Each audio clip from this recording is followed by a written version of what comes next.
Lokayukta ಎಸ್ಐಟಿಐ ADGP Shri M Chandrashekhar ವಿರುದ್ಧ ಕೇಂದ್ರ ಗೃಹ ಇಲಾಖೆ ಕ್ರಮಕ್ಕೆ ಆಗ್ರಹಿಸಿ ಧಾರವಾಡ ಜಿಲ್ಲಾ ಕಚೇರಿ ಮುಂದೆ ಜನತಾದಳ ಪಕ್ಷದಿಂದ ಪ್ರತಿಭಟನೆ. ಇಡೀ ರಾಜ್ಯದಲ್ಲಿ, ಇಡೀ ದೇಶದಲ್ಲಿ ಯಾವ ಅಧಿಕಾರಿಯು ತನ್ನ ಅಧಿಕಾರದ ವ್ಯಾಪ್ತಿಯನ್ನು ಮೀರಿ ಮಾತನಾಡಿಲ್ಲ. ಇವತ್ತು ಅಕಸ್ಮಾತ್ ಅದು ಕಾನೂನಾತ್ಮಕವಾಗಿದ್ದು ಕಾನೂನು ಕ್ರಮ ಕೈಗೊಳ್ಳಿ, ಕಾನೂನಾತ್ಮಕವಾಗಿ ತಾವು ಮಾಡಿ.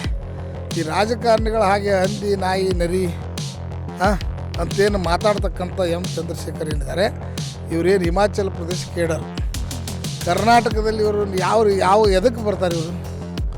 ಇಲ್ಲಿ ಅನೇಕ ಅಧಿಕಾರಿಗಳು ಬೇರೆ ಕೇಡರ್ ಜಿಲ್ಲೆ ರಾಜ್ಯದಲ್ಲಿದ್ದು ಕರ್ನಾಟಕಕ್ಕೆ ಬರೋದು ದೋಚಕ್ಕೆ ಬರ್ತಾರೆ ಹೊರತು ಬೇರೆ ಯಾವುದಕ್ಕೂ ಬರೋಂಗಿಲ್ಲ ಅನ್ನೋಕೆ ಇವೆಲ್ಲ ಪ್ರೂಫ್.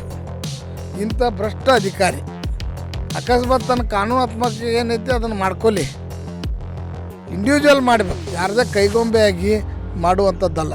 ಇವತ್ತು ಇಲ್ಲ ಸಲ್ಲದ ಆರೋಪಗಳನ್ನು ಮಾಡಿ ಇವತ್ತು ಕುಮಾರಸ್ವಾಮಿ ಅವ್ರಿಗೆ ಅಷ್ಟೇ ಬೈದಾರಂತ ನಾವು ಮಾತಾಡಿಲ್ಲ, ಇವತ್ತು ನಾವು ವಿಚಾರವೂ ಮಾಡಿಲ್ಲ. ಇಡೀ ದೇಶದ ಎಲ್ಲ ರಾಜಕಾರಣಿಗಳಿಗೆ ಯಾರು ಯಾವ ವಿಷಯವನ್ನು ಮಾತಾಡಬೇಕು ಅವ್ರು ಮಾತಾಡಬೇಕು. ಕಾನೂನಾತ್ಮಕವಾಗಿ ಅವ್ರ ಗೌರವ ಇದೆ, ಆ ಗೌರವಕ್ಕೆ ತಕ್ಕಂಗೆ ನಡ್ಕೋಬೇಕು. ಇವತ್ತು ಅವರು ರಾಜಕಾರಣಿಗಳ ಹಾಗೆ ಅಥವಾ ಬೇರೆ ಬೇರೆ ರೀತಿ ಒಳಗಡೆ ಮಾಡ್ತಕ್ಕಂಥದ್ದು ಇದೇನಿದೆ ಇದು ನಿಜಕ್ಕೂ ಖಂಡನೆ ಮಾಡ್ತೀವಿ. ನಾವಿವತ್ತು ಜಾತ್ಯತೀತ ಜನತಾದಳ, ಧಾರವಾಡ ಗ್ರಾಮೀಣ ಜನತಾದಳ ಮತ್ತು ಮಹಾನಗರ ಜನತಾದಳದ ಎಲ್ಲ ಪಕ್ಷದ ನಾಯಕರು, ಇವತ್ತು ನಮ್ಮ ಮಾಜಿ ಶಾಸಕರು, ಜಿಲ್ಲಾ ಅಧ್ಯಕ್ಷರು, ಕಾರ್ಪೊರೇಟರ್ಗಳು, ನಮ್ಮ ಪಕ್ಷದ ಘಟಕ ಅಧ್ಯಕ್ಷರು, ಎಲ್ಲ ತಾಲೂಕು ಅಧ್ಯಕ್ಷರು ಎಲ್ಲರ ನೇತೃತ್ವದಲ್ಲಿ ಇವತ್ತು ಪ್ರತಿಭಟನೆ ಮಾಡಿದ್ದೇವೆ.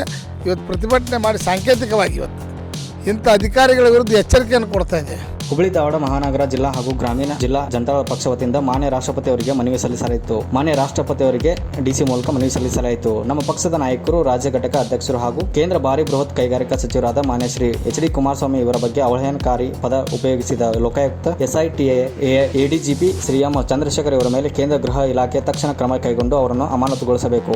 ಇವರ ಕೇಂದ್ರ ಸರ್ಕಾರದ ಹಿಮಾಚಲ್ ಕೇಡರ್ ಆಗಿದ್ದರೂ ರಾಜ್ಯದಲ್ಲಿ ರಾಜಕೀಯ ಪ್ರಭಾವ ಬೀರಿ ಕರ್ನಾಟಕದಲ್ಲಿ ಕಾರ್ಯನಿರ್ವಹಿಸುತ್ತಿದ್ದವರು. ಇವರು ಅಧಿಕಾರ ದುರ್ಬಳಕೆ ಮಾಡಿಕೊಂಡು ರಾಜ್ಯದಲ್ಲಿ ಬೇನಾಮಿ ಆಸ್ತಿ ಮಾಡಿ ಕಾಂಗ್ರೆಸ್ ಸರ್ಕಾರದ ಕೈಗೊಂಬೆಯಾಗಿ ಇವರು ರಾಜ್ಯದ ಕೆಲವು ಭೂಗಳರೊಂದಿಗೆ ಮತ್ತು ಉದ್ದಿಮೆದಾರರೊಂದಿಗೆ ಸೇರಿ ಹಲವು ಕ್ರಿಮಿನಲ್ ಪ್ರಕರಣದಲ್ಲಿ ಪಾಲ್ಗೊಂಡು ಉದಾಹರಣೆ ನಮ್ಮ ಪಕ್ಷದ ನಾಯಕರು ತಮಗೆ ಮತ್ತು ಕೇಂದ್ರ ಸರ್ಕಾರಕ್ಕೆ ಒಪ್ಪಿಸಿದ್ದಾರೆ. ನೋಡಿದಂತ ಸಂದರ್ಭದಾಗ ಈ ರಾಜ್ಯದ ಜನರು, ಸಾಮಾನ್ಯ ಜನರು 2 ಸಲ ಈ ರಾಜ್ಯದ ಮುಖ್ಯಮಂತ್ರಿಗಳಾಗಿ ಈಗ ಕೇಂದ್ರ ಸಚಿವರಾಗಿ ರೈತರ ಸಂಕಷ್ಟಗೊಳಗಾದಂತ ಸಂದರ್ಭದಲ್ಲಿ ರೈತರಿಗೆ ಸಾಲ ಮನ್ನಾ ಮಾಡೋದ್ರ ಮುಖಾಂತರ ಒಬ್ಬ ಈ ರಾಜ್ಯದ ಎಲ್ಲ ವರ್ಗದ ಜನರ ರೈತರ ಪ್ರತಿನಿಧಿಯಾಗಿ ಕೆಲಸ ಮಾಡಿದಂತ ಒಬ್ಬ ಕೇಂದ್ರ ಸಚಿವರಿಗೆ ಅವಹೇಳನಕಾರಿ ಮಾತನ್ನು ಇವತ್ತು ಅಧಿಕಾರಿ ತನ್ನ ಅಧಿಕಾರಿ ವ್ಯಾಪ್ತಿಯಲ್ಲಿ ತನಿಖೆ ಚುರುಕು ಮಾಡಲಿ. ಈಗಾಗಲೇ ನಮ್ಮ ಶಾಸಕಾಂಗದ ಪಕ್ಷದ ನಾಯಕರಾದಂಥ ಸುರೇಶ್ ಬಾಬು ಅವರ ನೇತೃತ್ವದಲ್ಲಿ ನಿಯೋಗ ರಾಜ್ಯದ ಮುಖ್ಯ ಕಾರ್ಯದರ್ಶಿ ಡಾಕ್ಟರ್ ಶಾಲಿನಿ ರಜನೀಶ್ ಅವರಿಗೆ ಚಂದ್ರಶೇಖರ್ ಎಡಿಜಿಪಿ ಲೋಕಾಯುಕ್ತ ವಿಶೇಷ ದಳದ ಮುಖ್ಯಸ್ಥ ಚಂದ್ರಶೇಖರ್ ಅವ್ರ ಮೇಲೆ ಕ್ರಮ ಕೈಗೊಳ್ಬೇಕಂತ ಹೇಳಿ ಗೃಹ ಇಲಾಖೆಗೆ ಅವ್ರ ಮೂಲಕ ಪತ್ರವನ್ನು ಬರೆದಿದ್ದಾರೆ. ನಾವು ಹೇಳೋದಿಷ್ಟೇ, ಚಂದ್ರಶೇಖರ್ ಒಬ್ಬ ಕಾರ್ಯಾಂಗದ ಮುಖ್ಯಸ್ಥ, ನಾವು ಶಾಸಕಾಂಗದ ಮುಖ್ಯಸ್ಥರು, ಜನಪ್ರತಿನಿಧಿಗಳ ಒಂದು ಗೌರವವಾಗಿ ನಡ್ಕೊಳ್ಳೋದು ಕಾರ್ಯಾಂಗದ ಒಂದು ಕೆಲಸ. ಇಂಥ ಭ್ರಷ್ಟ ಅಧಿಕಾರವನ್ನು ರಾಜ್ಯದಲ್ಲಿ ತರಬಾರದು ಮತ್ತು ಯಾವ ರಾಜ್ಯ ಕೇಡರ್ದಲ್ಲಿ ಸೇರಿಸಿದ್ದಾರೆ ಅಲ್ಲಿಯೇ ಕೆಲಸ ಮಾಡುವಂತೆ ಮಾಡದೇ ಇರೋದರಿಂದ ಇಂತಹ ಅನಾಗರಿಕ ರಾಜಕೀಯ ಕೃತ್ಯಗಳು ಅನೇಕ ಅಧಿಕಾರಿಗಳು ಪಾಲ್ಗೊಳ್ಳುತ್ತಿದ್ದಾರೆ ಎಂದಿದ್ದಾರೆ.